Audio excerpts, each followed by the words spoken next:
as well. Thank you guys for helping with this. So Jack, what's your URL? Topgrowthmarketing.com. Topgrowthmarketing.com. Thank God it's not .co, .au, .uk. I feel very fortunate that you could afford topgrowthmarketing.com. So a few things just to come back and recap on the agenda. We're going to put this out there, but what's our goal with this? What's our target CPA?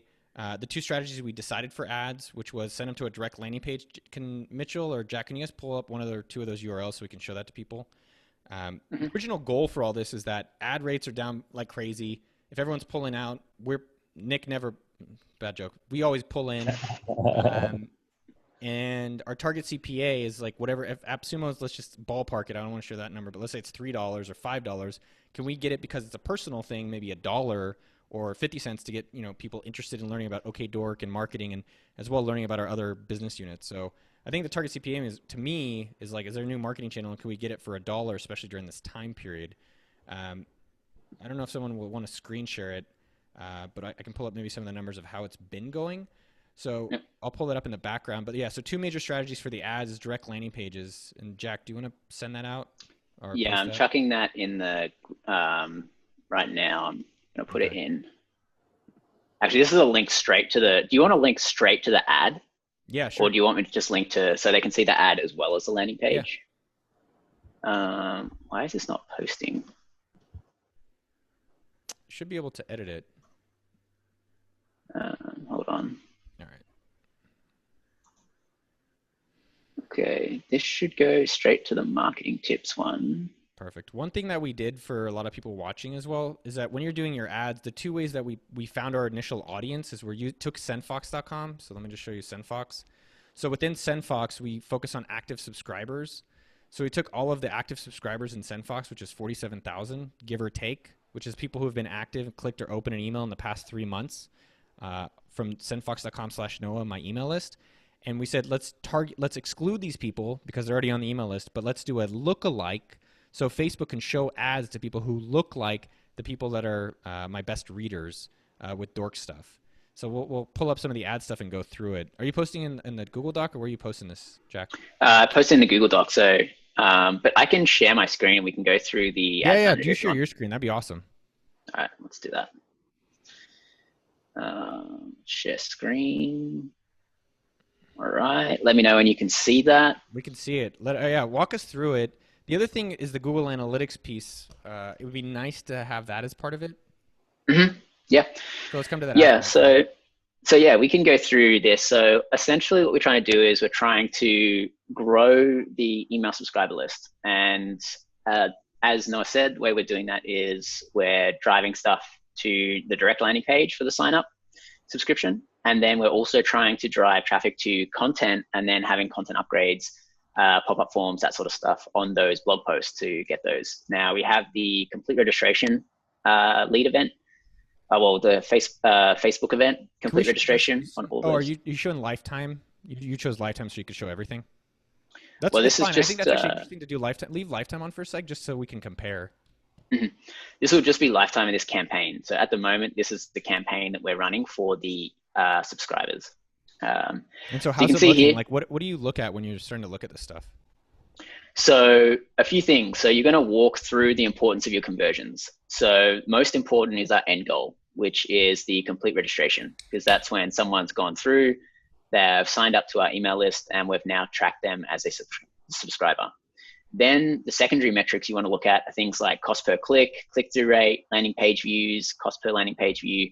Then you can finally take a look at CPMs and things like that. So CPM, cost per 1,000 impressions. What gets you excited? What gets you like a boner where you're like, oh wow, that's crazy? Can we not say stuff like that, by the way? Hey, say whatever you want. It's going on your channel. I just don't know what's illegal anymore. All right, keep going. And so what gets me really excited is when we have a target goal of, say, we're looking for a $2 sign up. So we can see that at the moment, there's a lot of these campaigns here that are over our goal because we want a $2 email sign up. And you can see some of these are looking at goal or getting close to, because these started a lot higher. These started at like $3, and now they're slowly, as we optimize them, coming down to the $1 to $2 range. I think that's a key point I want to highlight, because when we first started, it was like $11 for some of this stuff, and I was like, oh, Jack's fired. And then you said just give it some time because it takes Facebook time to figure out who to show it to. One other thing is that you excluded people on our current email list, right? So it was only really marketing to brand new subscribers? Correct. Yeah. So you want to make sure that your end goal is excluded from your ad sets that you're running, because otherwise you just end up showing your ads to people who have already completed that goal. And so you're just wasting impressions on that. So the way that we set these up, I'll show you a few different ad sets so you can see the exact settings that we use. So you want to always make sure you're using your conversion events, because the conversion events allow you to optimize to all of those events like purchase, add to cart, lead, and in our case, complete registration. So you can see here, this is the conversion event that we're optimizing to. So we're saying, Facebook, I want you to go out and find people who are most likely to complete this event. Okay. Whereas if you use website traffic or engagement, you're asking Facebook to find people who are just going to visit your site or engage with your content, not necessarily people who are going to complete your goal of signing up to your email list. When you were running these ads, were you saying Facebook target a certain CPA, cost per action, or how did you tell them how to bid on the different stuff?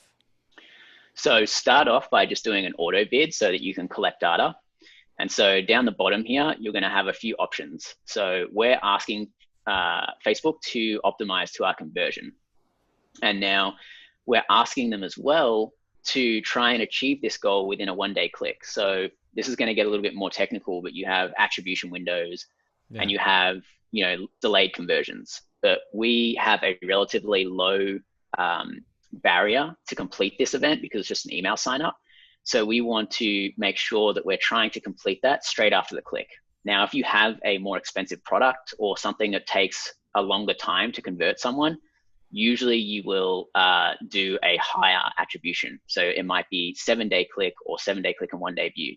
Okay. So you're letting Facebook experiment more. Interesting. To try and achieve that goal. Whereas if you're doing a 1-day, you're like, okay, Facebook, if they haven't converted in 1 day, move on. We don't want to keep trying. Okay. So what else did you do in setting this up that's important? I haven't really. I normally just have like a CPC that I choose, and I like that type of approach. And so who did you target, and then other things you did for setup? Yep. So a few things here. The audience is really important because this is where you do your inclusion and exclusion. So the exclusion, as we mentioned, we want to exclude people who are already on our email list. So we uploaded our email list and excluded that. And then we also have the complete registration event, which is the one we're optimizing to, and we're excluding that one as well. So that means that anybody who's already on the list and Facebook might not have tracked, we're excluding. When I say attract, it's meaning that maybe they haven't hit the pixel event. So Facebook doesn't know that they've already completed. So that's why you also want to upload custom lists sometimes, because Facebook doesn't have data on absolutely everybody. So it's a really good idea to upload your lists as well as use your conversion events to make those audiences so that you get everybody. And then we decided with this audience to try our lookalike audiences. So we looked at the data and US, Australia, Canada, and UK, top countries. So we made our lookalike based off that, and we're making it off the email list that we uploaded. And so the 0-1 is that it's the closest people, right? Because you can do different degrees of how how similar they are. Okay. Yep. So lookalike essentially means that you're trying to find that percentage of that country who is most alike your core audience. So in this case, our core audience is our email list. So we're saying Facebook in US, Australia, Canada, and UK, find 1% of those countries that most look alike email subscribers.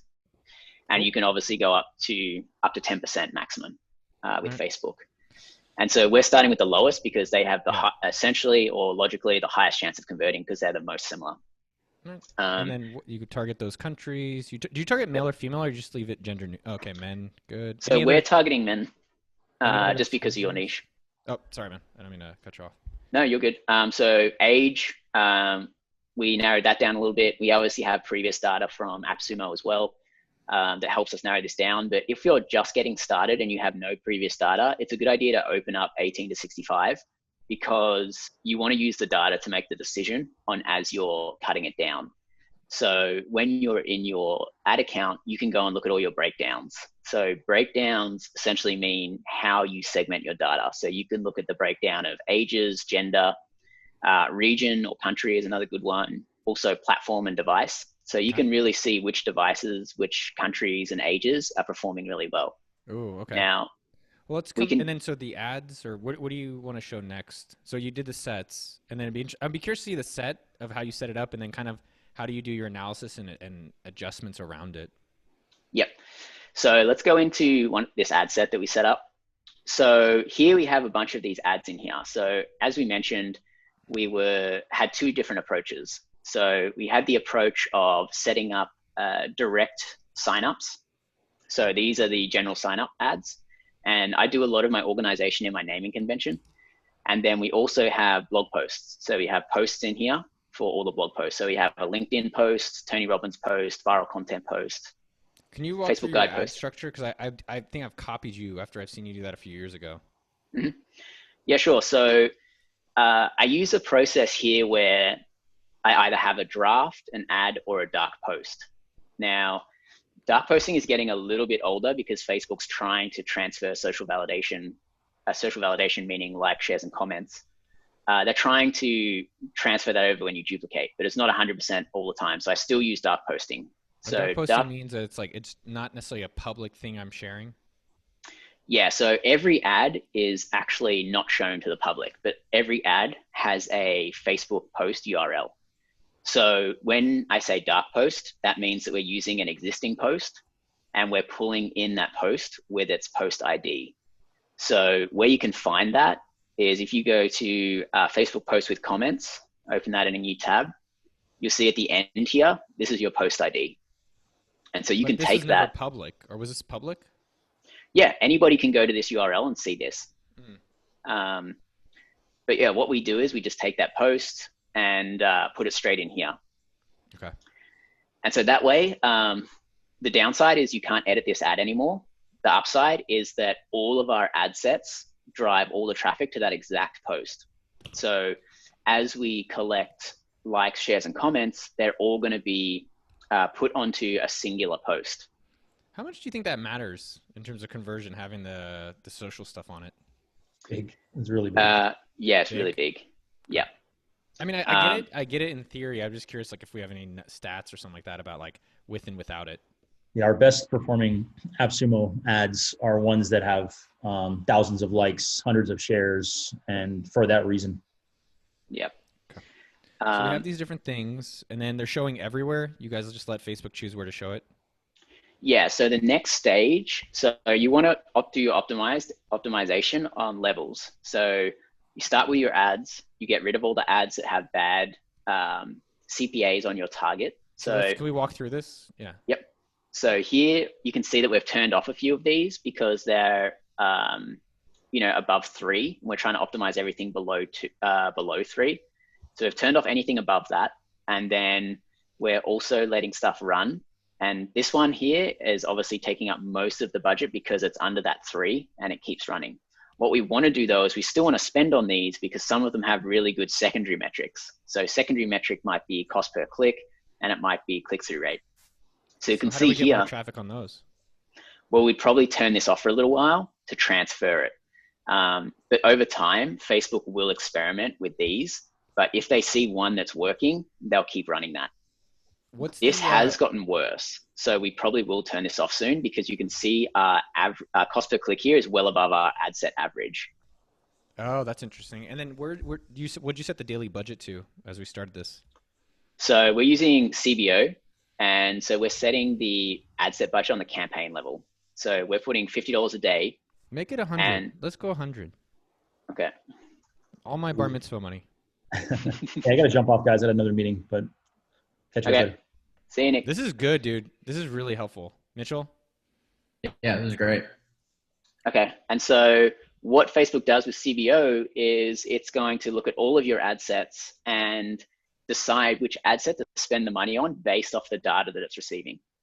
So you can see here that the ad spends are a lot higher on the ones that we are getting better results on. Interesting. What about that stories remarketing one, though? It looks like the CPR is really low, but it's not spent as much. Or it's spent a good amount. This one here. The stories remarketing one. Yeah, what is... Yep. So this one here, sorry, you go. No, please. So yeah, this one here, it obviously takes into account your frequency as well.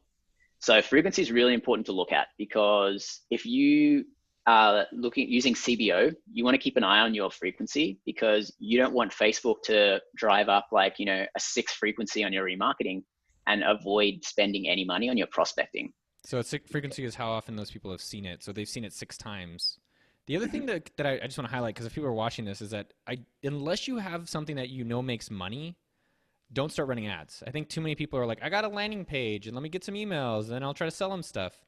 And I always discourage that. We have AppSumo, we have SendFox, we have Haul Drop, Sumo, King Sumo. We have different things to offer people. So in the store, so how is the two strategies comparing? So of the send them to a OkDork.com homepage and opt in, or send them to the to one of my articles and then do remarketing for them to opt in. How is it comparing? So the stories remarketing is working really well. So you can see here it's a $1.92 for us to acquire an email. Can we look into that? Yep. And then it's what, $3 plus for the Yeah, and it's $3 plus for prospecting. So what is this one? So this one is stories. So what I really like to do is I like to separate out my stories from the rest of my placements, because story ads have a completely different approach. So you can run everything in stories, but if you have a square image, it looks a little bit shitty, because you have a square and then you have the text under it. And Facebook does recommend doing auto placement to start with and then cutting out the placements that don't work. But I start off straight away by putting in stories as a separate ad set, just because the creative is this portrait size. So interesting. And so so when you say stories, so this is actually just saying, hey, go subscribe to my newsletter. Mm-hmm. Isn't it weird though? I'm trying to imagine if I'm on Instagram or Facebook, and I don't know who this person is. Yeah, so this will be interesting, because the next one, we saw stories working well for remarketing. So we're like, okay, let's try this in prospecting, but stories in prospecting didn't work so well. So if you're setting up, so if you're setting up your campaign that people have seen after they've already been to my site. Yeah. So, interesting. So how they see my content on Facebook or on the blog, who cares? But the stories is where you're actually able to get the opt-ins best. Yep. And so this is a really interesting fact as well. So right now you can see our CPMs for our stories are super low. So our average is $9.77 for cost per 1,000 impressions. Our actual CPMs for remarketing on stories is only $5.40, whereas our regular remarketing is actually $14. Wow. So stories right now is really cheap for your remarketing. So if you don't have stories segmented out into a separate ad set for your remarketing, definitely go and do that, because it's really cheap right now, because they have a lot of inventory. No, don't do it. I don't want them to do it, because when they copied it, makes it expensive for us. Yeah, this strategy does not work. And so can you show the ads for the content that are getting them into the story world? Yep. Yeah, so when we look at lookalike audiences, this is where we're doing prospecting. So as we go through some of these ads, you'll see this is what the normal ad looks like. So this is completely different to a story. Add to the landing page. This is not a remarketing one, right? No, this is just a regular post. Can you show a content one? Because this just goes to OkDork.com. So can you show one that's I think you were in it, one that is showing not remarketing, but the content, the first ad that they see, right? Don't those people see like, hey, go look at this article? Yeah, so we're putting both of those in here to see which one actually converts better. Yeah, so can we show the Tony Robbins one, for instance? Yeah. Yeah, recession proof. That's fine. So how are these ads, like, what's the cost on showing like my content comparing? Like, any ones are better than others? Yeah, so we only put up this video, I think 2 days ago, so it doesn't have too much, but the Tony Robbins one, this is what this looks like. So we're trying to drive people to check out the blog post about Tony Robbins. What you want to do if you're trying to drive to content is put that hook out there, get people interested in trying to click through and read the rest of the article. The difference is we've got a CTA of learning more, or essentially learn more is the best CTA for this. And then for subscribe, we're actually putting subscribe in there. So changing your CTA depending on the content is also important. So can you close that for a second? That's good to know. So it looks like on the content here. No. Oh, sorry. Go back to ads. Yeah. So I'm just trying to sort the content stuff. So we have Tony Robbins, 60-hour. So because what it seems, and I guess there's two pieces of it. The remarketing one is $1.90, but you're excluding the cost of driving the people to that. Mm-hmm. But and is that so? We're excluding that, and then also, is it anyone who's seen that post that's not on my list, right? So it's also there's potentially other people out there. Yep. So first question is, we're looking at CPAs based on per ad set. You want to keep an eye on your blended CPA. So your blended CPA should be your actual CPA target. So if we're trying to aim for $3 CPA, we want to make sure. Can we do $1?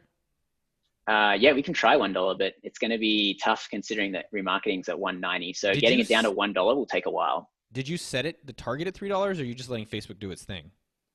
No, so we're asking them to auto bid for us so that they are trying to achieve the goal that we set them. So we're saying, Facebook, achieve this goal for whatever price you think it's worth, and then we turn off the stuff that's too high and let the stuff run that's too low. You can set manual CPAs, okay. But usually you need to have a lot of data, and you need to know where your CPA is at, because if you start really low, Facebook just doesn't serve your ads. Totally. If you start really high, you overpay for your conversion event. So to be clear, we haven't said do $3. We're just say run it, and then we're turning off the heavy stuff. So the cost for an email sign up, it seems like, is around $3.30, and then the cost for the remarketed person is like $2 ish. Am I reading that correctly? Yep. Yeah, but prospecting is, so the blended is $3.13, and the prospecting, which is the stuff that doesn't have remarketing in, is probably coming in around $4, and then the remarketing stuff is coming closer into like $2.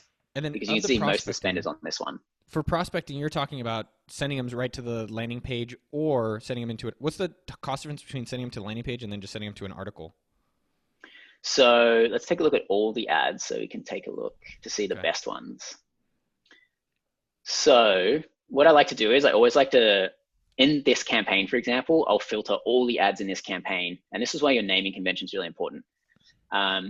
So I'll filter all of the ads in here and look at my most expensive and my cheapest. So this is another way to do your optimization. So you can see this shouldn't be running. We should turn this off because it's at a higher than our average. We constantly want to continually improve. So we want to look at our average and be like, okay, if this is above the average, we should probably turn this off. Now, it's even better when you segment your prospecting and remarketing by campaign, because you can get averages for your prospecting and averages for your remarketing. But for this case study, we put everything in one campaign because the budget's $50 a day. And again, you want to be trying to hit that 50 conversions a week. What do you mean 50 conversions a week? So for for Facebook to leave that learning phase that everybody talks about, Facebook recommends that you're getting 50 conversions a week to have enough data for them to leave the learning phase and be fully optimized. Ideally, the learning phase just means they're being more experimental, and so it's usually going to cost you more. Whereas once it's optimized, they're like, okay, we know who's converting, we know how to go and find those people now, so you're out of the learning stage. So anything surprise you or stand out? So here, keep going through this, how you're doing the analysis. So you're looking through these. Mm-hmm. So we're going through, and we're now trying to get to $3. So we're really cutting anything off over $3. And when we're looking at optimization, you want to look at the secondary metrics, like I mentioned. So our first metric is our cost per complete registration, but then I also look at our cost per click, click-through rate, and also our landing page views. It's really important to look at landing page views, because if you have a really high cost, if you have a low cost per click, but a high landing page view, it means that your site isn't loading fast enough and you're losing all of that traffic. Because, oh, that's interesting.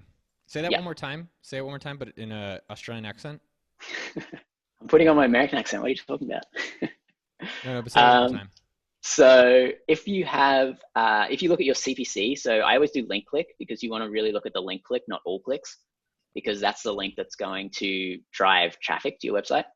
So when you want to look at your cost per click, Facebook's going to track that as soon as you click it. What you want to look at is the landing page view, because that's when the person has actually made it to your website.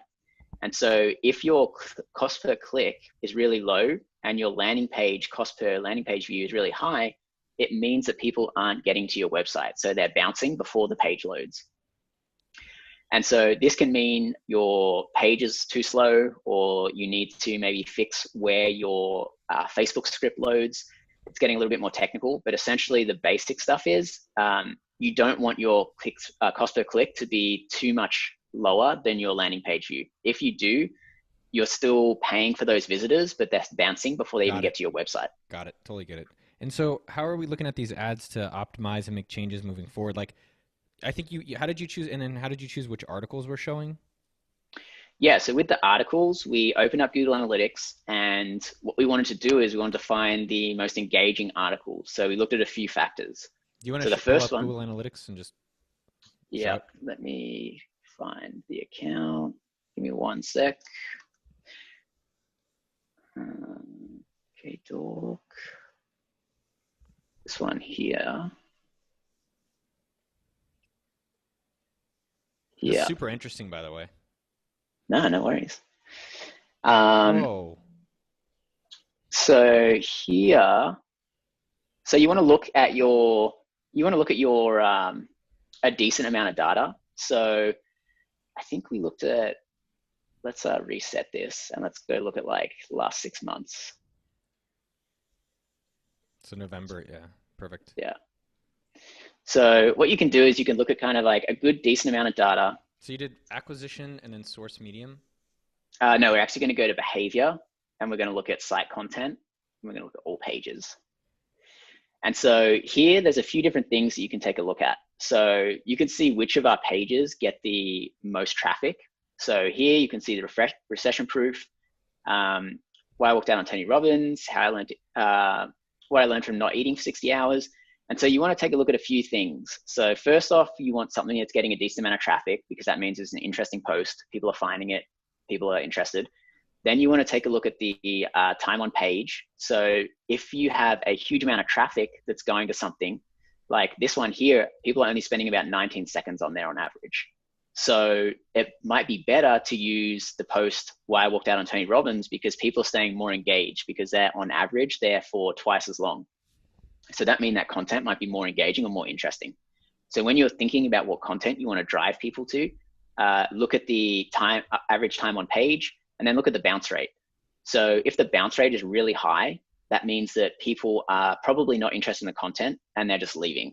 Whereas if you have people who have a high time on site as well as a low bounce rate, that means that person's going to dive deeper into your content and deeper into your brand, and is probably more interested than someone who bounces. So taking a look at those metrics will definitely help you choose the different types of landing pages you should be driving ads to. And this can also work if you're an e-commerce store, looking at your products. So finding out which products have high bounce rates. That might mean people don't like that product, or people don't like something about that product that's making them leave. And then looking at product pages that have high time on page, because that probably means people are interested in that product and they're reading all the content that you have on that product and considering possibly buying. So not only does this work for content, but also if you have an e-commerce store, you can also take a look at stuff like this to focus your media spend on your best performing products. How do we see one thing I was curious, like for the recession proof ideas, where are those people coming from? Yeah, so what we can do here is we can actually look at secondary metric. And you can look at source/medium. Now, Google is pretty average at this, but you can get some sort of information. Sorry. You can get a rough idea of where everything's coming from. So most of it is organic. So that means that it's ranking in Google. That's crazy. Mitchell, did we mess it up by changing that keyword then? Time will tell. You can check out like what you're ranking for and stuff like Ahrefs or SEMrush, that sort of stuff. So you can see exactly what keywords are actually driving traffic to this post. And then if you want, you can connect up your Google Search Console, and that will do it for free, but it's usually not as accurate as something like Ahrefs. All right, well, let's jump back to the ads world. Yep. But yeah, you can see where all that traffic's coming from. So remember, if you're doing this, you want to look at source/medium. That's all your UTM tags. Thank you. If you don't know what UTM tags, you can look all right, those so you up. chose those articles. And then how are the placements? Like, is it cheaper on Facebook mobile, Facebook desktop, Facebook Instagram, like audience network, like World Wide Web? How much do you start looking into that and optimizing around that? Yeah, so we're probably going to start doing that now. What you want to do is you want to have enough data so that each placement has a bit of data and a little bit of information. So when you want to look at one specific campaign, because you don't want to do your breakdown on everything because it takes forever to load, So just click on the filter by selected and select the campaigns that you want to look at the breakdown for. You can also do this on the ad set and the ad level. Dude, you know your stuff really well, man. ProGrowthMarketing.com? Top growth. Topgrowthmarketing.com, yeah. Topgrowthmarketing.com, but can you take on more clients right now? Because I don't want you to. But I want you to. Of course you can. You can always scale. All right, good answer. That's the AppSumo way. Make it work. So in this breakdown, like stuff you're going to want to probably look at is age. So you can see here that some ages perform much better than others. Man, I got a lot of people like me, man. I'll tell you, it's this the mid 30s. It's like the third life crisis. People like me. Yeah. So that always shocked me, man. Yeah. But it's well, interesting. It's the super old people, older, that are really affordable, but it's not that much data. So yeah, this is the point that I was just trying to make before. It's like this. You don't want to make too many rash decisions on like $2 spend. Like you don't want to be like, okay, I'm just going to target 65 plus because I have a $2 CPA on that, but you've only spent $2. So you want to make sure you've got enough data there. And this gets much easier the more you spend because the numbers are more accurate and you can make those decisions much better. So the ones that we're probably going to look at is like, all right, what are these ones doing? They've spent a bit of money now. Actually, probably even these 4 have spent enough money now, like over $30. So we can get a decent amount because you can see we've had a relatively good amount of clicks, and there's more than just a few conversions. If you just have like 1 or 2 conversions, they can always be lucky conversions. So you don't want to make decisions based off like 1 or 3 conversions. So here we could say like, okay, 18 to 24 is working pretty well. 45 to 54 is not doing so well. But this creates a dilemma for a lot of media buyers because then you have to decide whether you split your ad sets into 2 different ad groups or if you just get rid of everything 45 plus. So that's why we probably want to get a bit more data on this before we decide to cut everything away that's 45 plus. But that's like when you're looking at age. Now remember, there's a lot of different things you can look at here. So gender. What are the ones that you mostly look at? So I mostly look at the age, gender. Depending on how big your company is, you can do country. Like AppSumo, for example, we're looking on the country level. But for if you're just in the US, you want to look at your region. So the region will be states. Oh, let's see that. Can we see region? I bet you it's like coastal. I'd be surprised if it's like San Francisco, California, East Coast, and Texas. This is not going to filter correctly for us. That is so weird. Why is it showing all these weird ass places? So this is by you know what's so interesting about that is that you chose only the 4 countries to show ads in, but it's showing in other places. So this is remarketing. Remarketing, we've opened up to other places. So, but majority of our spend, Facebook is bugging out right now. It's not filtering our data properly. You can see a majority of our data will be on those 4 countries we picked because we have remarketing open to everybody and we have prospecting only in those top 4 countries. Let's hold on. Let's look at it. Just scroll down. Australia, do Canada. I'm curious to see who's the most. Which country likes to just sign up for things? India, you always have a really high. Indians are awesome, man. I love them, dude. There's 1 billion plus of those people. They're amazing. Yep. Send me to India. Yep. I've got to find the US. That's at the bottom. Sorry. There it is. So you see that the US and the UK are actually more expensive. Than UK and Canada, Canada and Australia, man. I like you guys over there. Yeah, the US dollar is good right now. Get more bang for your buck. But yeah, so it depends on what you're targeting, but usually if you're a digital product, you want to do remarketing worldwide and prospecting only focused on your main demographics. Love it. Because your remarketing is like, people have already shown interest, they've already shown intent, so it makes sense to show them ads. But if you were to try and show ads worldwide on our prospecting, like that's an infinite amount of money you can spend there. So you don't necessarily want to target worldwide on prospecting. And then what's the placement breakdown? Yeah, let's go to that one.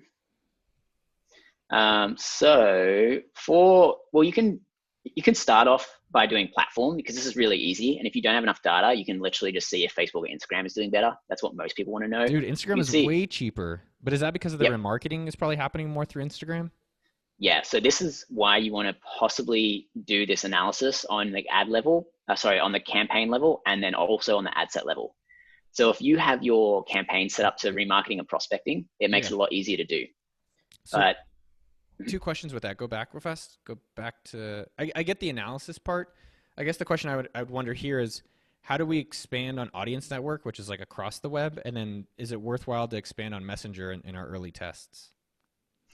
yeah, so the problem is that Facebook so you could create separate ad sets for all of those, and you could try and force them to spend. So you can set minimum and maximum spends per ad set.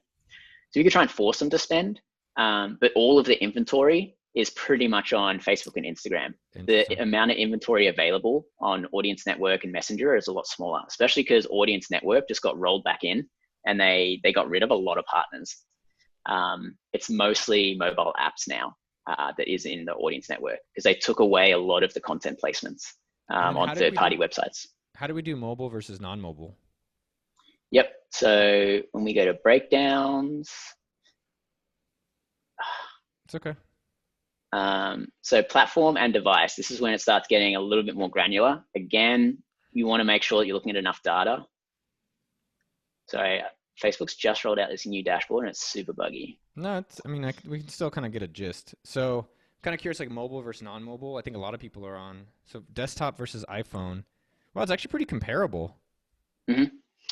Yeah. So the main thing that you're going to see here, and you are going to want to analyze, is mobile versus desktop, and then there's tablet in there, but not too many people are using that.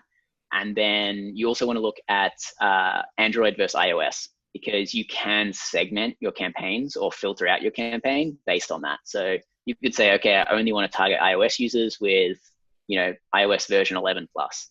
So if you want to target, cool. So usually if we have an account that we have a high luxury product, we usually target iOS only at a high iOS version, so that we know they have kind of like one of the later iPhones. And usually that's an indicator that they're relatively wealthy. So if you have a luxury item, you can start filtering your campaigns like that, and that'll definitely help with finding the higher, spenders or high net worth. There used to be such a discrepancy. I remember when I was doing ads a few years ago, it was like desktop versus mobile was like gigantic based on what you want them to do. And now I guess you can buy and do so many things on mobile pretty easily. Mm-hmm. It's equivalent of sorts. Well, I think once they roll out 5G as well, you're going to see mobile become way cheaper than desktop. It's already cheaper, but it's going to get way cheaper. Well, there's just also more people on it, right? I think what's interesting now with our time frame is everyone's at home on their computer. So there's a lot more desktop stuff probably now than usual. Yep. But yeah, you can see where Facebook has the inventory. So, iPhone, there's a lot of people on iPhone because we're targeting those wealthier countries too. Let's see Instagram. What's all these weirdos on Instagram doing? Scroll down to Instagram. Yeah. Instagram at the bottom. Most of it is iPhone as well, but $3. So much cheaper on Android though. Mm-hmm. Well, that's our remarketing, because that'll be all of those worldwide companies. So India, for example, has a really high Android usage. US has a really high iOS usage. So this is why you kind of want to separate your campaigns into prospecting and remarketing. You can, if you want, do this breakdown on the ad set level. So this will get a little bit more interesting when we look at our stories remarketing. So remember, that was our top campaign, seeing where all of those are coming from. So you can see all of these are the Androids on Instagram, and all of these are the Instagram on iPhone. So we can see that Instagram is just crushing the stories compared to Facebook. Like Facebook stories, nobody's using it. So what other changes should we be doing to get the $1 CPA? What else are you going to do now? So I think what we're probably going to do is we're still going to optimize the ad on the ad level. So the ad level is turning off the ads are no good. Usually that involves creative and copy improvements. And then we're also going to start to narrow down the placements on our ad sets. So you want to start off by collecting the data. Can you just show a little bit of that? And then the one last thing I want to make sure we also look over is a little bit of the opt-in. So like go to the OkDork homepage, which is pretty straightforward, but then maybe go to the articles and talk about some changes to do for the articles. So if you could just walk, you don't have to make the change because I'm guessing you and your team want to do it potentially separate, but I think that is helpful. Yeah, so now that we looked at that placement just then for the remarketing for the stories, we know that, for example, Facebook is not doing it too well. So down here, when we look at all of our placements, so Facebook has a lot of placements now. When we first started, it was literally just the Facebook feed and the right-hand column. But now you have tons of placements. So here, for example, you'd want to turn off the placements that aren't working well. So that way you can focus your spend on those platforms or the placements that are working well. But this is, again, why you kind of need data before you start doing this. Once you've been running a campaign or an account for a while, you get an understanding of like what works and what doesn't, and just automatically start excluding stuff when you start campaigns. Is there because anything... this is... Oh, excuse me. No, go for it. Well, is there anything new? I noticed with Facebook ads, when I've had experience with it, it was that whenever there's like a new placement or like it's just kind of earlier and not as many people are doing it, like the CPCs just go insane. Mm-hmm. Yeah, so a little trick here is that most of Facebook's placements have a frequency cap on them, but they don't tell you about the frequency cap. So the newsfeed, you can't really show more than three times a day. So what placement that doesn't have a frequency cap is the right-hand column. So for example, the right-hand column is really cheap because there's no frequency caps, so there's not much competition. So if you want to really be aggressive with your remarketing, you would separate out your right-hand column and make that a single ad set, and you can drive your frequency up really high because the CPMs are really low. So that's one way to test whether new placements have good CPMs or not. You can do a split test campaign, or you can literally make separate ad sets and look at the CPM. So the CPM is essentially going to tell you how competitive something is and how expensive that traffic is. So if we do a breakdown on the placement quickly, we can have a look at the competitiveness or cost of traffic per platform. So you can see here, let's line this up. Facebook group feed is $12, which is a new one. So I'm surprised that that's that high. Actually, let's do this on the ad level. We'll have more data to look at. So CPMs on the audience network are always cheap because it's usually, yeah, and it's usually low quality placements. So it's like, you know, when you have a free app and they're trying to monetize their app by having ads in there, that's a lot of what the audience network is. Or it's kind of like banner placements, that sort of stuff on third-party websites. You can see Facebook groups. I'm surprised it's that high because it's really low, really new, but super low spend. So it's hard to bring a conclusion to that. Stories is really cheap. You know, $3 CPM compared to the newsfeed, which is at, you know, $10 to $15. So that's why we're getting really good CPAs on our stories remarketing, because the cost of traffic is cheap and it's converting. One idea, Jack, does it make sense maybe to find like Reddit or Twitter, or find somewhere potentially where to try to find like really, well, I guess you want quality audience, but find a way to get people to come to your site more affordably, cheaper, and then do the remarketing through this stuff? Yeah, so when you're looking at that, Facebook and Instagram are relatively cheap compared to the other platforms. So LinkedIn is super expensive. You're looking at like $30 to $60 CPMs in the B2B sort of space. Reddit is a little bit more expensive than Facebook and Instagram. Like Instagram is probably the cheapest just because they have so many users and so much frequency of daily active users. So you could definitely try different platforms and see what the CPMs are. The other thing, like really cheap CPMs are on display networks. So if you wanted to do, you know, Google Display Network, or if you want to do like something like Criteo, that's relatively cheap because they have a lot of inventory because it's wide web. And so it doesn't revolve around people being in the Facebook or Instagram app. But yeah, usually Facebook and Instagram will be relatively cheap platform compared to the other ones.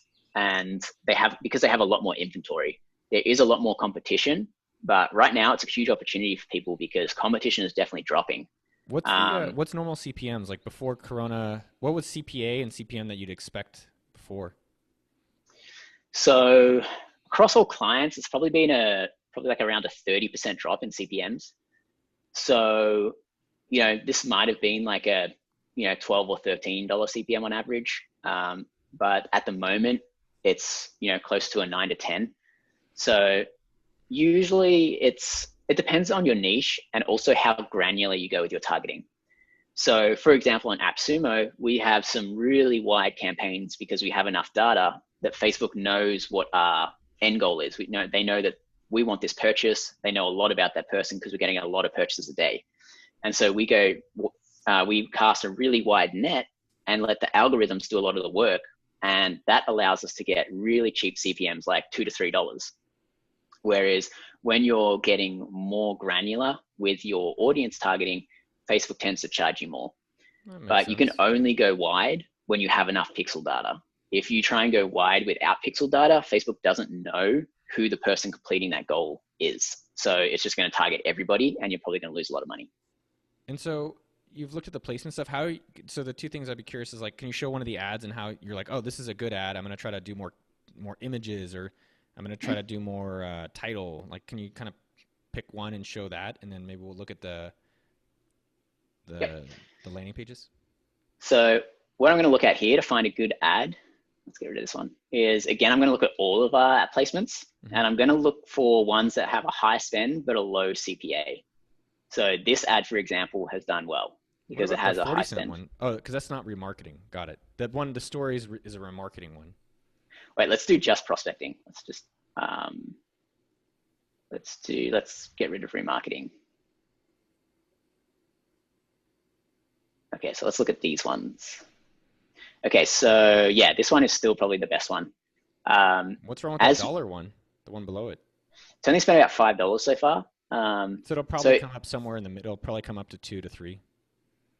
Yeah, I think, well, it can go either way. Sometimes it gets better, but sometimes it gets worse. But that's why you need to keep an eye on your accounts, and you kind of want to look at the ads like every day or two, depending on what your spend is, to check on, see if it's improving or not. So this ad, the dollar one that we were just looking at, this is kind of what that ad looks like. So this is the direct to landing page. This is the direct sign up, and just asking people to subscribe.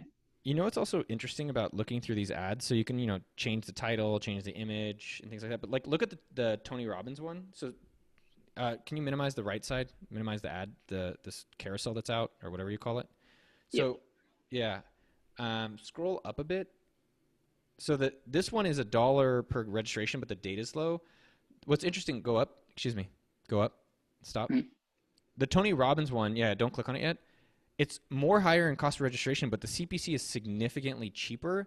But my guess then is that the opt-in is so crappy that if we can improve that, we can actually make that a lot more a better CPA. Is that right? Yeah, so the click-through rate on this is really good. So people are interested in this, and Facebook's going to reward your engaging content. So Facebook wants you to put out engaging content. So if you have low cost per click, high click-through rates and high engagement rates, your CPMs are going to start to come down. So this is starting at 15 because it's a relatively new ad that we launched. But over time, if we continue with this high engagement, we're going to start seeing this CPM come down because Facebook likes to reward engaging content. So why did we turn that ad off? Just because it's got a really high cost per complete registration, but we can keep running it if you want see how it goes. Not waste money, but so maybe now, so we've seen an ad, so you can test the titles, you can test that. So maybe let's go to that article specifically and let's highlight some of the things. And then what would you do? Go to the article, optimize it, and then rerun the ad again back to it? Yeah, so we'd want to take a look at the, so again, you can go take a look at this. So what we'd want to do is we'd probably want to look at the landing page and see how we can increase the amount of traffic that's converting to a email subscriber. So you can see here, this is super basic. And what you want to do is you want to get people to click through. So including like, hey, get free downloads, get free something, this interesting content, learn this, learn that, that sort of thing. So you want to give them enough information to show them what it's about, but get them curious enough so they have to click through. So on this page, this is going to load up. And there's a few different ways that we're collecting emails. So you can download the PDF, which is probably a good reason why people are clicking through, because people like downloadable things. They like getting free content, that sort of stuff.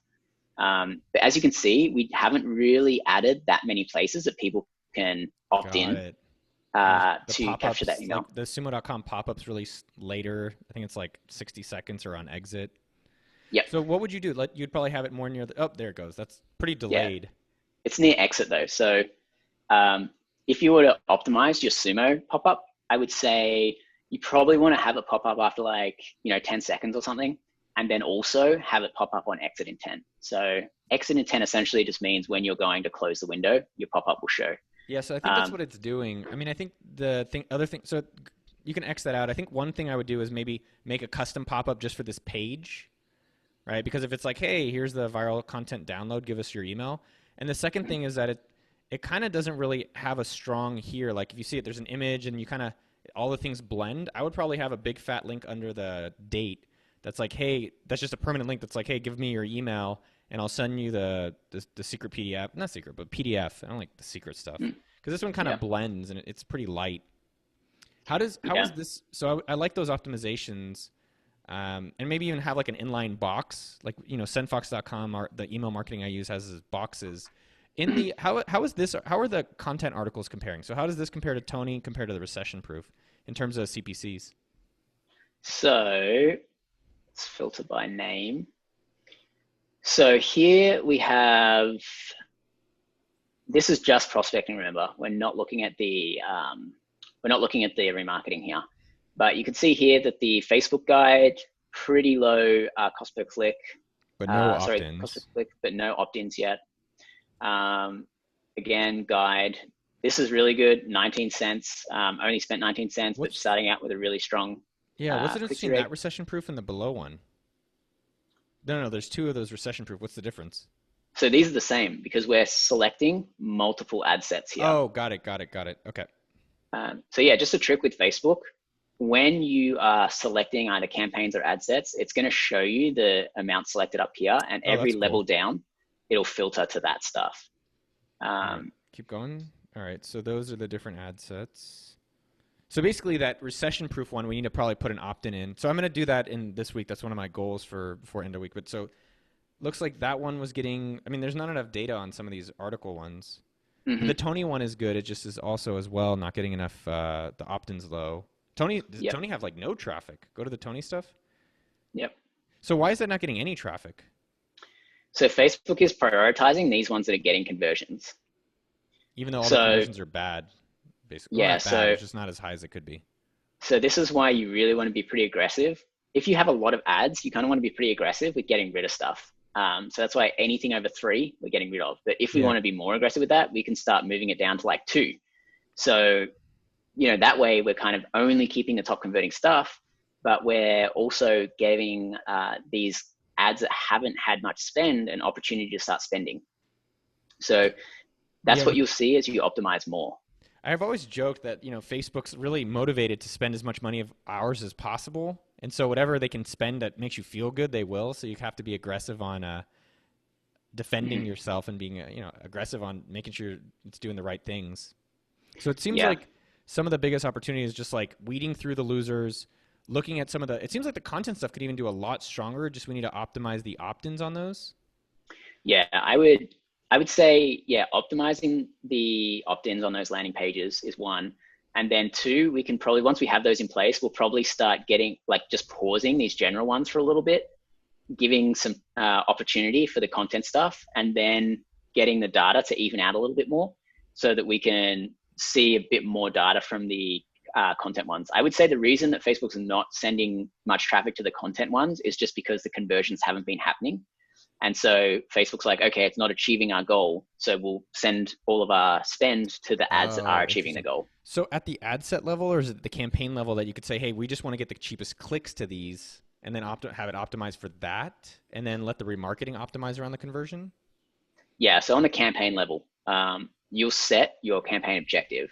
So if you want to create your own campaign, anybody watching, you have all of these different types of campaigns.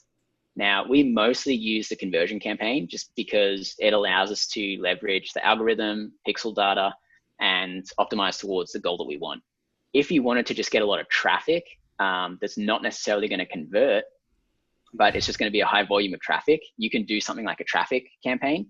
And Facebook's going to be like, okay, I'm just going to optimize the cheapest cost per click. That, it's kind of misleading about that. It sounds nice. Like I'm already starting to feel good about that. But it doesn't mean it's going to necessarily be people interested in my material. It's just like whatever is a cheap click. Yeah, so the difference is that this is going to optimize to your CPC, cost per click. This is going to optimize to your CPA. That's the easiest way to explain the difference between the two. I like that. Yeah. And then, those are the main 2. For remarketing, sometimes we'll do a reach and frequency. So if we just want to really get a lot of everybody in our target audience to see this. Interesting. we'll do a reach because we know the intent to buy is high because it might be like, 30-day remarketing. So we know everybody in there is interested. And so we're just saying, Facebook, show this to everybody every 2 days. Dude, So this you is can such also gold. do that. I was messaging Mitchell in the background. I was like, dude, this is all like so interesting and so valuable. Any other things you want to leave with before we kind of check back in next week? No, I think, I think we'll just optimize this down a little bit. Now that we're going to be spending more, the rate of, data back is going to be faster. But overall, 89-cent cost per click on Facebook is pretty good right now, considering, 3 months ago, average in most accounts was kind of like $1 to $2. So cost per clicks are good. We just want to optimize that traffic a little bit better, and then keep cutting out the stuff that's not converting. So those two things you want to definitely keep an eye on if you're managing your accounts. Mitchell, any questions? I think this is so interesting, man, and definitely interesting, a great opportunity. How low? What do you think the lowest CPC or in CPA we can get is CPR? So can we get like the dollar? Can we get 50 cents at scale? So this is where that social validation that we were talking about earlier comes into play. So when you're scrolling through your feed and you see something with a lot of likes, comments, and shares, you're much more likely to stop and take notice of that content rather than something that doesn't have any engagement on it, because you just naturally want to see what the fuss is about. Same with when you see a car accident. There's actual no stop in traffic, but everybody's just stopping to watch the crash, look at the crash.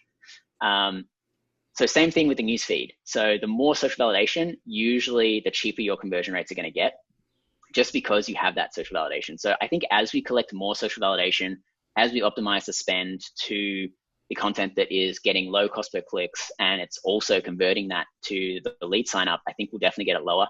$1 will be a stretch. We'll definitely see if we can get there, but I'm guessing it's probably going to be more like $1.50 to $2. And how does this compare? I don't necessarily want to share the AppSumo numbers, but how does this compare to like an e-commerce store or other categories, or how does it compare to other, like, I don't know, influencers of sort? Yeah, so anything under $1 cost per click, you're doing pretty well. So if you're going to benchmark your Facebook ad account and your average is kind of like under $1, that's pretty good. Usually click-through rate, this is under what AppSumo would be, but anything over a 1 is okay. Over a 1.5 is good. And obviously the more you spend and the larger the volume, the more that's going to be stabilized. Like at the moment, $300, we could have like a really good few days and that could really drop, or we could have a few bad days and that will go up a lot. So the more you spend, the more consistent your data is going to get. But by rule of thumb, anything under $1 is good. Anything over 1% is relatively good. All right, well, let's get back at it, and we'll come back next week. I think this is amazingly helpful and inspired a lot of people to go be like, oh, I'm going to go start doing this. Maybe we'll launch this video in a few more months after we've already done a lot of it. All right, boss. Jack Paxton, topgrowthmarketing.com. Any other final words? No, thanks for having me. And we'll check in next week and see how it's all going. All right, boss. All right, see you guys. Yeah.